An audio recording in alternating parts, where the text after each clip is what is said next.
Formal na ngang in-announce ng GMA Network ang complaint ni Sandro Mulak kung saan ay nagpasa na nga ito ng reklamo tungkol sa dalawang di umano ay independent contractors ng GMA.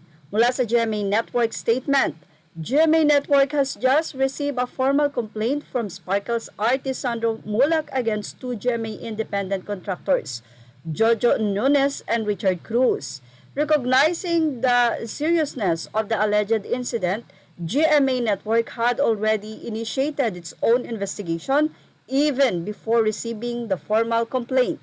Respecting Sandro's request for confidentiality, the investigating body will hold all details of the formal investigation until its conclusion.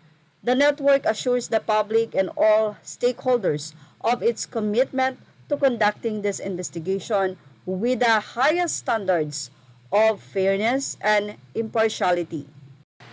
Samantala, tila kinundi na naman ng pambansang marites na lalaki na si Sian Gasa ang pagsasabi ng GMA na constructor ang mga nasabing sangkot, kundi dapat ay executive ng GMA.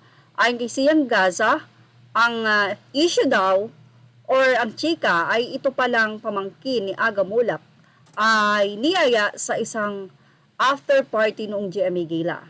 Say daw, tara doon sa hotel namin, after party, maraming pupuntang artista, wika pa ng dalawang suspect.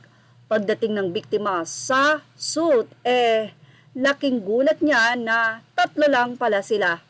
At itago natin sa pangalang Sandro Mulak, Jojo Nunes at Richard Dode.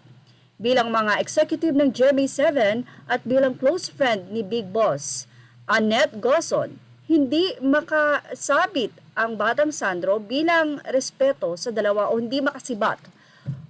Fast forward after ng mahabang tsikahan sa sala, napilitang umamat si lalaki tapos noong anes na o medyo nahihilo na, ay dinala na nga daw ito sa kwarto ng dalawang suspect ng GMA executive at doon na nga daw nangyari ang malagim na krimen.